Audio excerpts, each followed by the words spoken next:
সকাল সকাল ঘুম ভাঙলো খালার চিৎকার চেঁচামেচি শুনে। মা মারা যাওয়ার পর থেকে প্রত্যেক সকালে খালার অহেতুক গালিগালা শুনে আগে কষ্ট পেলেও এখন তা চামড়া ভেদ করে রক্তে মিশে গিয়েছে। মাঝে মধ্যে কোনো সকালে যদি না শুনতে পাই সেদিন আর ঘুম থেকে উঠার তাড়া পাই না বলেই চলে। আমার সকালবেলার অ্যালার্ম হিসেবে খালার মুখের কটু কথা শুনতে অভ্যাস হয়ে গিয়েছে। হাত মুখ ধুয়ে নামাজ আদায় করে ঘরের বাইরে বেরিয়ে আসতেই খালা কয়েকটা কথা শুনিয়ে দিলেন। এতক্ষণে নবাব জাতির ওঠার সময় হলো, তাহলে রান্নার কাজে তো একটু সাহায্যও করিস না। বোনটার পরীক্ষা চলছে, একটু পড়াও দেখিয়ে দিবি, সেটাও দিচ্ছিস না। 9টা বাজতেই তো ঢ্যাং ঢ্যাং করে কলেজে চলে যাবি, আসবি সেই বিকেল গড়িয়ে। আমাকে কি চাকর মনে হয় তোর? মামার আদরের ভাগ্নি হয়েছিস বটে, টাকা পয়সা দিচ্ছে, ওইটা দিয়ে শহরের কলেজে পড়ছিস। ছোট বোনের খরচাপাতি তো আর দেয় না যে শহরে প্রাইভেট মাস্টার রেখে পড়াবো। ইচ্ছে করলো খালার কথার জবাবগুলো দিতে, কিন্তু এই মহিলার সাথে কথা বলাই বেকার। তাকে বলা আর হাতিকে বলা একই কথা। কিন্তু আজ আমি জবাব দিব, কারণ বাবা আজ বাড়িতেই আছে। বাবার জানা উচিত তার বড় মেয়ে ঠিক কি কি করে। খালার সামনে এসে দাঁড়িয়ে বললাম, এখন ভোর 5:30 বাজে খালা। যেদিন কলেজে যাই না সেদিন রান্নাটা আমিই করি। সেদিন একবারও তোমার দেখা মিলে না এই রান্নাঘরে। বোনকে আমিই পড়িয়ে আসছি ছোট থেকে, অথচ প্রাইভেট পড়ানোর নাম করে বাবার কাছ থেকে মাসে মাসে টাকা নাও তুমি। আর মামার আদরের ভাগ্নি বলে এখনও ঠিক আছি, নয়তো বাবাকে যেভাবে হাত করেছ, আমাকে মেরে ফেললেও বাবার কোনো ব্যথা থাকতো না। আমার কথা শুনে বাবা ঘর থেকে বেরিয়ে এসেই জিজ্ঞেস করেন, এই কি হয়েছে, এত কিসের কথা? ওগো, তোমার মেয়ে দেখছো কি সব বলছে, আমি নাকি তোমার মেয়েকে মেরে ফেলবো। নিজের বোনের মেয়েকে কেন মারবো আমি? কোলে পিঠে বড় করে আজ এই কথাও আমার শুনতে হলো। না, এখানে থাকা যাবে না। আমি কথা না বাড়িয়ে আমার ঘরে চলে এলাম। গোলাপি রঙের একটা লং গাউন গায়ে জড়িয়ে মাথায় সাদা রঙের হিজাব বেঁধে ব্যাগটা কাঁধে ঝুলিয়ে কলেজের উদ্দেশ্যে বেরিয়ে গেলাম। আমার জামা কাপড় থেকে শুরু করে প্রসাধনী পর্যন্ত সব কিছু মামাই দেন। মামা শুধু সৌদি আরব থাকে। পৃথিবীতে আমার শুভাকাঙ্ক্ষী বলতে একমাত্র মামাই আছে, যার ছায়ায় আমি ছোট থেকে বড় হয়েছি। কলেজে ক্লাস শেষে আমি এবং আমার বান্ধবী নূপুর একসাথে বাসায় ফিরছি। আজ রাস্তায় একটা গাড়িও দেখা যাচ্ছে না। নূপুরকে বললাম, চল হাঁটি। দুজনে হাঁটতে হাঁটতে দেখি রাস্তায় এক বৃদ্ধা বসে কান্না করছে এবং পথযাত্রীদের কাছে সাহায্য চাইছে। তাকে জিজ্ঞেস করলাম, কি গো দাদি, কি হয়েছে, কাঁদছো কেন? উনি বললেন, আপুমণি গো, আমার ছোট্ট নাতনিটায় গাছ থেকে পইরা পা ভাঙিয়া ফেলছে। এখন মেলা টিয়া লাগবো পা ভালো হইতে। মানুষের কাছে হাত পাতুন ছাড়া আমার আর কোনো উপায় নেই। বৃদ্ধার কথা শুনে খুব খারাপ লাগলো। এই বুড়ো বয়সে অসুস্থ নাতনির জন্য রাস্তায় নেমেছে। আমার ব্যাগটা নূপুরের হাতে ধরিয়ে দিয়ে বৃদ্ধাকে সাহায্য করতে রাস্তায় নেমে পড়লাম। আমার দেখা দেখি আরও 2জন লোক যোগ হলেন। হঠাৎ দেখি 4টা প্রাইভেট কার একসাথে ধেয়ে আসছে, হবে কোনো এক বড় পার্টি। আমরা এগিয়ে গিয়ে গাড়ি দাঁড় করাতে বললাম। গাড়ি জানালা খুলে একজন লোক ক্ষুদ্র গলায় চেঁচিয়ে উঠল, হেই লেডি, এভাবে গাড়ি দাঁড় করানোর মানে কি? কথা শেষ না করে লোকটি হা করে তাকিয়ে থাকে আমার দিকে। আমি এগিয়ে গিয়ে বললাম, আসসালামু আলাইকুম, কিছু টাকা দিয়ে এই গরিব দুঃখীকে সাহায্য করেন স্যার। ঘাড়ির ভেতর থেকে একজন মেয়ে বলে উঠল, ওহ পুওর গার্ল বেবি। লোকটি বলল, ওহ আগুন সুন্দরী, কত লাগবে? আমাকে নিয়ে তাদের করা মন্তব্য বুঝতে আর বাকি রইল না আমার। বললাম, দেখুন, আমার জন্য না, ওই যে দেখছেন বৃদ্ধাকে, তার নাতনির পা ভালো করার জন্য টাকা লাগবে।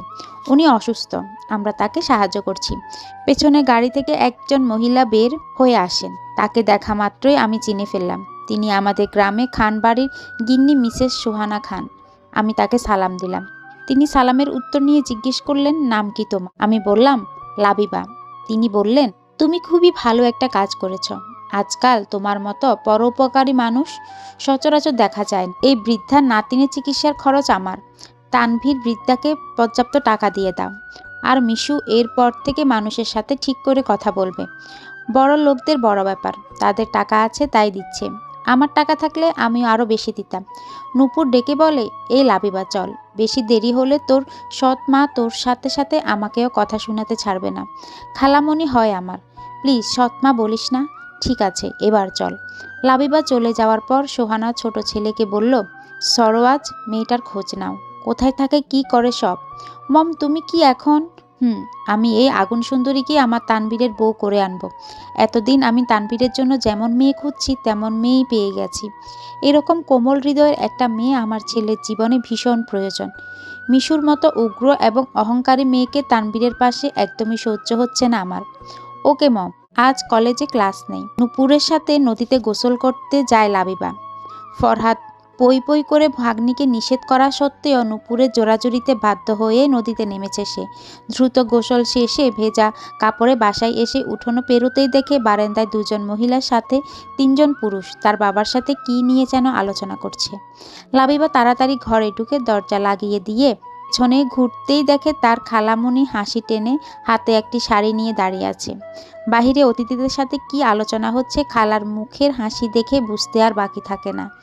সেই দীর্ঘশ্বাস ফেলে বলে, দরদাম ঠিক করে তারপর আমাকে শাড়ি পরতে বলবে খালা। দরদাম সব ঠিক করা হয়ে গেছে, ওনারা আগেই তোকে দেখেছে। তোর রূপ দেখে ছেলে তো পাগল। বিয়েতে কনেপক্ষের কাছে কোনো দাবি দাওয়া নেই, উল্টো আরও লাখ টাকা উপহার দিয়ে তোকে নিয়ে যাবে বলেছে। খালার কথা শুনে লাবিবার বুকে ব্যথা শুরু হয়। মাত্র 1 লাখ টাকার বিনিময়ে বিক্রি করতে চাচ্ছে তাকে। ছি, তার মামা তো তার সকল ভরণ পোষণই দিচ্ছে, তার ওনাদের তো কোনো টাকা খরচ হচ্ছে না, তাহলে এমন কেন করছে ওরা? মা মারা গেলে বাবা হয় তালই, এই প্রবাদটি সত্য মনে হচ্ছে। আমি কোনো প্রণতব্য নয় যে আমাকে লাখ টাকায় বিক্রি করবে। কথাটা বলে লাবিবা কাপড় নিয়ে বাথরুমে চলে যায়। অনেকক্ষণ পর বাথরুম থেকে বেরিয়ে শুনে আবার দেখতে আসবে তারা। সেদিনই বিয়ের দিন তারিখ ঠিক করবে। লাবিবা রাতে ফাহাদকে কল দেয়। অনেকক্ষণ কথা হয় মামা ভাগ্নের মধ্যে। ফাহাদ দেশে ফিরবে শুনে লাবিবা খুশিতে আত্মহারা হয়ে যায়। কিন্তু পরক্ষণে তার রাজ্য সন্ধ্যা নেমে আসে যখন শুনে মামা দেশে আসবে তাকে সুপাত্র দান করার জন্য। পরের দিন কলেজে যাওয়ার পথে সারওয়াজ এবং তার স্ত্রী মিমের সাথে লাবিবার দেখা হয়। লাবিবা সারওয়াজকে দেখেই চিনতে পারে। সেদিন খান বাড়ির গিন্নির পাশেই সারওয়াজ দাঁড়িয়েছিল। মিম হাসি মুখে বলে, হাই, আমি মিসেস মিম খান।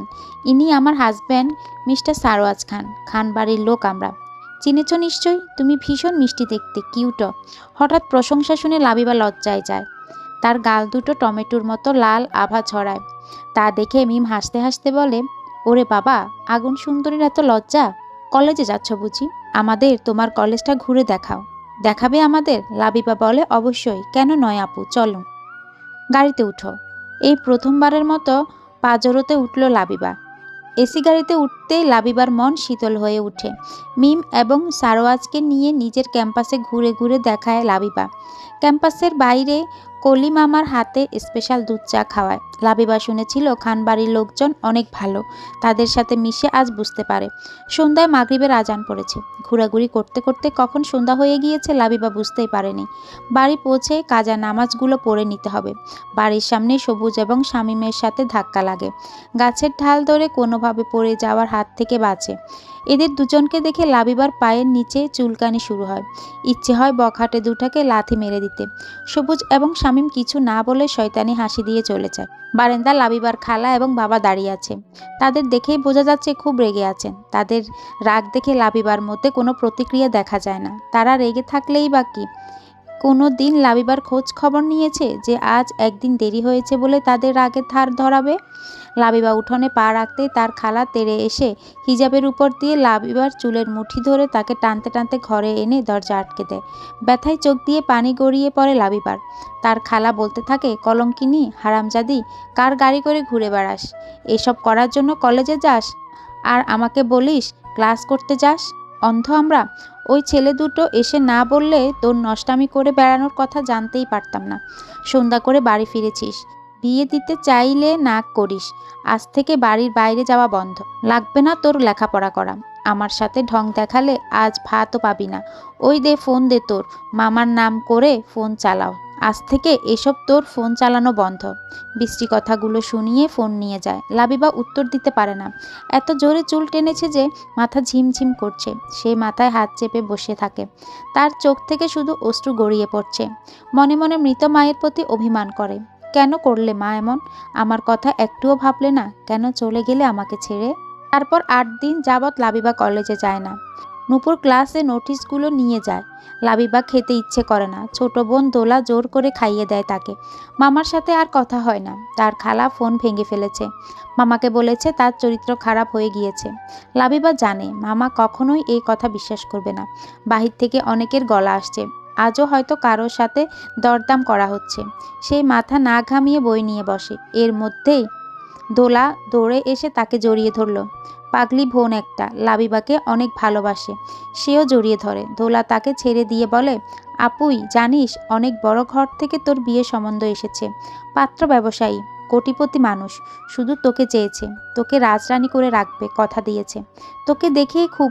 কথা শেষ করতে পারল না দোলা। হুড়মুড় করে লাবিবার খালা ঘরে ঢুকে তাকে হালকাভাবে জড়িয়ে ধরে, তারপর ছেড়ে দিয়ে কপালে চুমো এঁকে দেয়। তার মুখে হাসি। এই মহিলা বহুরূপী, কখন যে কি করে আল্লাহই জানে। খুশিতে গদগদ করতে করতে বলে, আল্লাহ আমাদের দিকে চোখ তুলে চেয়েছে, এবার আর আমার দোলাকে নিয়ে চিন্তা নেই। বিশাল বড় ঘর, রাজরানী হবি তুই, ধন দৌলতের অভাব নেই, জীবন পাল্টে যাবে আমাদের, আর কষ্টের দিন পার করতে হবে না, তোর বাপের স্বল্প রোজগারে সংসার চালাতে হবে না। এই তাহলে খুশি হওয়ার কারণ? খালা আর যাই হোক স্বার্থ ছাড়া কিছুই করে না, সব কিছুতে দোলার জন্যই চিন্তা। এদিকে দোলা হচ্ছে লাবিবার কলিজা, দোলাকে নিজের সবটা দিয়ে দেখে রাখে সে। এটা কেন বোঝে না এই মহিলা? লাবিবা মুখে বিরক্ত ছাপ নিয়ে বলে, এখন নিশ্চয়ই ওদের সামনে যেতে বলবে।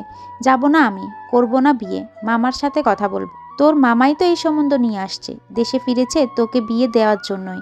কি, মামা এসেছে আর তুমি আমাকে এখন জানাচ্ছ? লাবিবা ঘর থেকে বেরিয়ে দৌড়ে গিয়ে তার মামাকে জড়িয়ে ধরে। ফরহাদও লাবিবাকে জড়িয়ে ধরে, ছেড়ে দিয়ে লাবিবার মুখ তুলে বলে, দেখি দেখি, সুবহানাল্লাহ, মাটা আপার থেকে অনেক বেশি সুন্দর হয়েছে। তুমি কখন এসেছো মামা? আমাকে ডাকলে না কেন?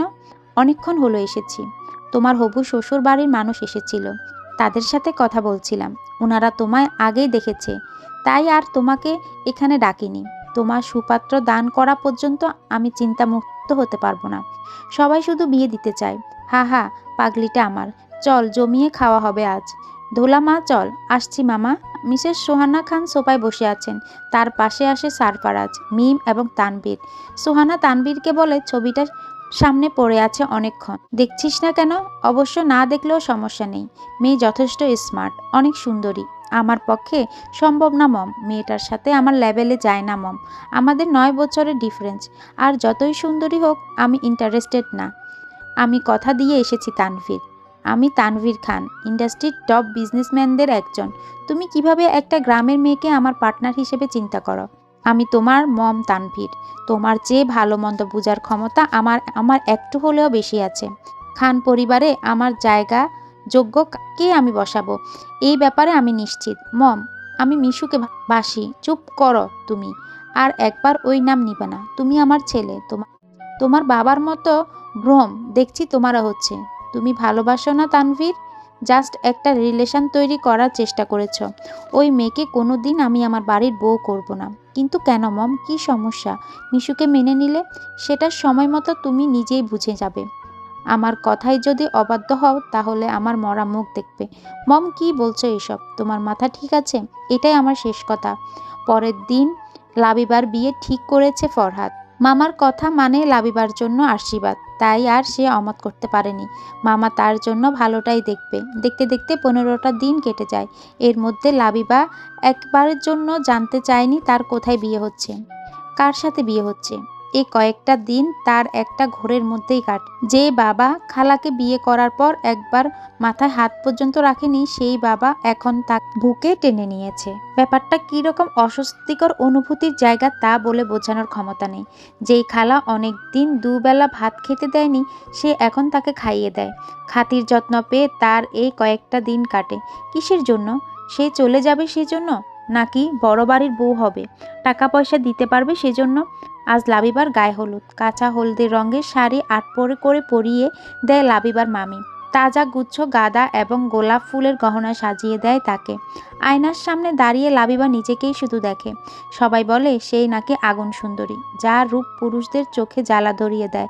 নিজেকে সেরকমভাবে দেখা হয়নি, কিন্তু আজ খেয়াল করে সেই সত্যিই খুব সুন্দরী। লোকের ভাষায় আগুন সুন্দরী, কিন্তু সে তো পুরুষদের চোখে জ্বালা ধরাতে চায় না। সে তার একান্ত নিজের পুরুষকেই এই আগুনে পুড়িয়ে ছাই করে দিতে চায়। ধোলা এবং তাদের মামি যেখানে হলুদের জন্য মঞ্চ সাজানো হয়েছে, সেখানেই লাবিবাকে নিয়ে বসায়। গ্রামের মেয়ে বউরা সবাই শাড়ি পরে সেজেছে। গায়ে হলুদের অনুষ্ঠান বাড়িতেই কম আয়োজনের মধ্যেই করা হয়। লাবিবার বাবা হলুদের খরচ বহন করেছে। মাসে 11,000 টাকা বেতন পাওয়া ব্যক্তির জন্য এই খরচটুকু করাও কষ্টসাধ্য ব্যাপার। লাবিবার আজ খুব বাবাকে জড়িয়ে ধরতে ইচ্ছে করছে। বিয়ে শহরের কমিউনিটি সেন্টারে হবে। বিয়ের খরচ ফরহাদরা বহন করবে। বড়লোক বাড়িতে ভাগ্নির বিয়ে দিতে গিয়ে তাদের সাথে মানানসই আয়োজন করতে অল্প পরিমাণ ধার দেনাও করতে হয়েছে তাকে। একে একে সবাই লাবিবাকে হলুদে ছুঁয়ে দেয়। প্রথমে তার বাবা, তারপরে একে একে মামা, খালা, মামি, ধোলা মামাতো, ফুচকো দুটো ভাই, টুটু এবং টুকু। মিষ্টি খেতে খেতে লাবিবার অবস্থা খুবই খারাপ। এমনিতেই মিষ্টি খায় না সে। দেখতে সামান্য গুলুমুলু সে, কিন্তু আজ কেউই তার কথা শুনে না। আনন্দ উল্লাসে হলুদের অনুষ্ঠান হয়ে যায়। পার্লার থেকে 2 ঘন্টা আগে এসেছে লাবিবা। পাক্কা 4 ঘন্টা সময় লাগিয়েছে তাকে সাজাতে। তারপর কমিউনিটি সেন্টারে এসে 2 ঘন্টা থেকে বসে আছে, অথচ বিয়ে পড়ানোর কোনো খবরই নেই। তানভীরকে বসানো হয়েছে পাশের হলে। লাবিবা তার বিয়ে অনুভব করছে। হবে নাই বা কেন? যাক, তাকে যেভাবে সাজানো হয়েছে সিনেমার নায়িকাদেরকেও সেভাবে সাজাতে দেখা যায় না। মেরুন ডার্ক রঙের লেহেঙ্গা পরেছে লাবিবা।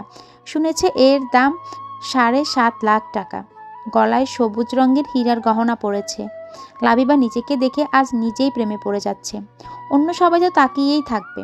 কাজী এসে লাবিবার থেকে কাবিননামায় স্বাক্ষর এবং কবুল পরিয়ে নিয়ে যায়। তার খুব কান্না পাচ্ছে, কিন্তু নূপুরের কথায় মাঝে মাঝে হাসিও পাচ্ছে, আবার লজ্জাও লাগছে। ফটোগ্রাফার লাবিবাকে এক একভাবে পোজ দিতে বললে সে সেভাবেই পোজ দেয়। ভিড় ঠেলে লাবিবার মামা এবং বাবা তানভীরকে নিয়ে আসে। জামাই সেজে তানভীরকে কাছে দেখে লাবিবা অবাক হয়ে তাকিয়ে থাকে। তানভীরও লাবিবাকে বউ সেজে দেখে অবাক হয়ে যায়। দুজনের কাছে ব্যাপারটা অপ্রত্যাশিত বিষয়। অতিথিরা তাদের দুজনকে দেখে চোখ জোড়ায়। আয়নায় মুখ দেখার সময় আয়নার দিকে না তাকিয়ে লাবিবা তানভীরের দিকে ঘাড় বাঁকিয়ে তাকে দেখে। লজ্জাও তার অনুভব হয় না। সেই দিন রাস্তায় হঠাৎ দেখা হওয়া খানবাড়ির ছেলে তানভীরের সাথে তার বিয়ে হচ্ছে।